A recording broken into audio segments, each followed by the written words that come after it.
en termes de BD, je l'ai vu passer dans ta bibliothèque. Je recommande, je sais pas si on la voit dans le fond, mais l'ouvrage Rossio qui s'appelle Les Pisli. Je pense que je l'ai acheté il y a 3 ans à peu près. C'est une merveilleuse fable écologique qui a déjà un graphisme hyper singulier avec des couleurs fluo extrêmement vives, qui parle d'un sujet qui est très dur, de plusieurs sujets durs, à la fois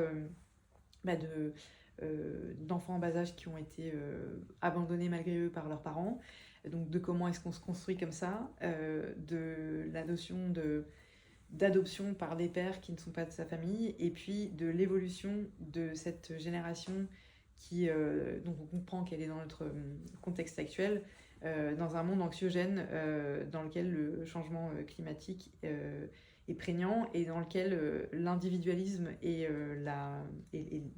le repli sur soi de l'humanité est aussi prégnant et donc très compliqué pour des enfants qui cherchent de la connexion et, qui ont un élan vers la vie, mais que la vie elle-même, dans ce contexte, réfrène un petit peu.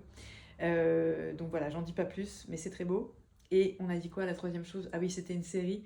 Alors, je suis complètement hors des clous, mais j'avais pas regardé House of Cards au moment où c'est sorti, je crois en 2010.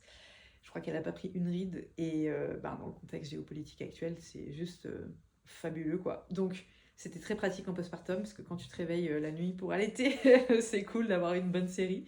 En l'occurrence, je suis pas encore au bout des 6 saisons.